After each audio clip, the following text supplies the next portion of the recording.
राधे कृष्ण आप सभी को। कार्तिक मास महात्म्य अध्याय 17। राजा पृथु ने पूछा, हे नारद जी, कृपा करके अन्नकूट तथा गोवर्धन का महात्म्य कहिए। तब नारद जी कहने लगे, कार्तिक सुदी एकम को गोवर्धन का पूजन करना चाहिए। उस समय गौओं तथा बैलों को आभूषणों से सजाना चाहिए। उस दिन उनसे सवारी का काम नहीं लेना चाहिए तथा गायों को दोहना भी नहीं चाहिए।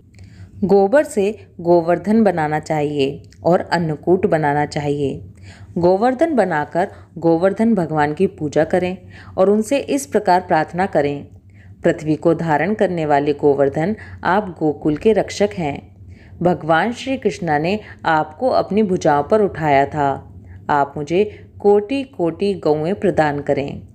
लोकपालों की जो लक्ष्मी धेनु रूप में स्थित है और यज्ञ के लिए घी प्रदान करती है, वे मेरे पाप को दूर करें। मेरे आगे गौएं रहें, मेरे पीछे भी गौएं रहें। मेरे हृदय में गौओं का निवास हो तथा मैं भी गौओं के बीच में निवास करूं। पूजन के बाद पहले ब्राह्मणों को भोजन कराएं, फिर स्वयं भोजन करें। गौ तथा वृषभ का पूजन करें। दिन के तीसरे भाग में मार्गपालिका बांधें। इसी दिन जमात्र यानी जमाई का पूजन भी होता है। राजा पृथु पूछने लगे कि हे नारद जी, सर्वप्रथम यह पूजन किसने किया, यह कहिए। तब नारद जी बोले कि समुद्र मंथन के समय जब लक्ष्मी जी समुद्र से उत्पन्न हुई, तब वे विष्णु जी से ब्याही गईं। इससे आनंदित होकर समुद्र ने भगवान की स्तुति की। तब विष्णु जी ने कहा कि वरदान मांगो। यह सुनकर समुद्र ने कहा कि हे भगवान, आप लक्ष्मी जी सहित मेरे यहाँ निवास करो। तब विष्णु ने कहा, ऐसा ही होगा। उसी दिन से दामाद का पूजन प्रारंभ हुआ है। जो कोई कार्तिक सुदी एकम को दामाद का पूजन करता है, वह सब पापों से छूट जाता है। कार्तिक महात्म्य अध्याय 17 समाप्त। कार्तिक मास महात्म्य अध्याय 18। नारद जी कहते हैं कि हे राजन, कार्तिक शुक्ला दूज को यम द्वितीया कहते हैं। इस दिन यमुना जी में स्नान करके यमराज का पूजन करते हैं। इस द्वितीया को भैया दूज भी कहते हैं। इस दिन भाई अपने घर भोजन ना करे। अपनी बहन ना हो तो गुरु की कन्या भी बहन के समान होती है, अतएव उसे ही बहन माने। उस दिन बहन अपने भाई की आयु बढ़ाने के लिए 8 चिरंजीवियों मार्कंडे, बलि, व्यास, हनुमान, विभीषण, कृपाचार्य, अश्वत्थामा और परशुराम का विधिवत पूजन करे। फिर भाई को बुलाकर पहले उसके तिलक लगाए और फिर यह कहे कि सूर्य, चंद्रमा, पृथ्वी, समुद्र, वेद, पुराण, तप, सत्य, ब्रह्मा, विष्णु, महेश, देवता, मुनि तथा धर्म, ये सब मेरे भाई की रक्षा करें तथा जब तक पृथ्वी सूर्य आदि स्थित है, तब तक मेरे भाई की संतति चले। फिर बहन भाई को तिलक करके भोजन कराए। भाई भी अपनी श्रद्धा तथा सामर्थ्य अनुसार बहन को दक्षिणा दे। कार्तिक शुक्ल पक्ष की द्वितीया को पूर्वाह्न में यम की पूजा करें। यमुना में स्नान करके मनुष्य यमलोक को नहीं देखता।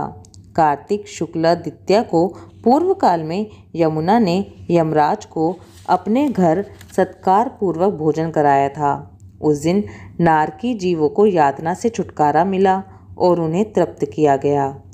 वे पाप मुक्त होकर सब बंधनों से छुटकारा पा गए और सबके सब यहाँ अपनी इच्छा के अनुसार संतोष पूर्वक रहे। उन सब ने मिलकर एक महान उत्सव मनाया जो यमलोक के राज्य को सुख पहुँचाने वाला था। इसलिए यह तिथि तीनों लोकों में यम द्वितीया के नाम से विख्यात हुई। अतः विद्वान पुरुषों को उस दिन अपने घर भोजन नहीं करना चाहिए। वे बहन के घर जाकर उसी के हाथ से मिले हुए अन्न को, जो पुष्टिवर्धक है, स्नेहपूर्वक भोजन करें तथा जितनी बहन हो उन सबको पूजा और सत्कार के साथ विधि पूर्वक सुवर्ण, आभूषण एवं वस्त्र दें। सगी बहन के हाथ का अन्न भोजन करना उत्तम माना गया है।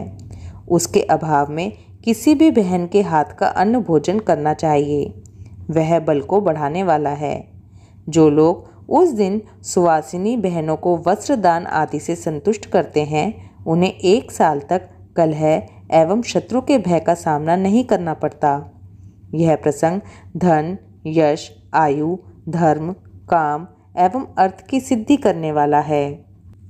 इसके बाद राजा पृथु कहते हैं कि हे नारद जी, सब क्षेत्रों में उत्तम क्षेत्र कौन सा है? नारद जी कहने लगे, हे राजन, सब क्षेत्रों से उत्तम गंगा तथा यमुना का संगम है, जिसमें स्नान आदि करने की ब्रह्मा आदि देवता भी इच्छा करते हैं।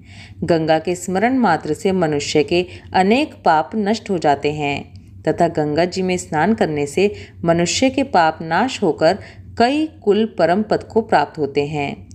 गंगा स्नान की अभिलाषा करने से मनुष्य अनेक जन्म के पापों से मुक्त हो जाता है। यह समस्त संसार माया रूप बंधन में बंधा हुआ है, मगर गंगा इस माया रूपी बंधन को काटने वाली है। गोदावरी, कृष्णा, रेवा, अमरावती, तुंगभद्रा, कावेरी, यमुना, बाहुदा, चैत्रवती, ताम्रपर्णी, सरयू आदि सब तीर्थ गंगा में स्थित हैं।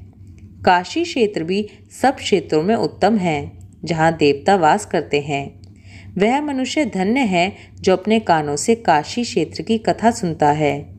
जो काशी जी का सेवन करते हैं वे जीवन मुक्त हो जाते हैं। यदि प्रातःकाल के समय कोई काशी क्षेत्र का स्मरण करता है तो वह भी मोक्ष को प्राप्त हो जाता है। कार्तिक मास महात्म्य अध्याय 18 समाप्त। ओम नमो भगवते वासुदेवाय।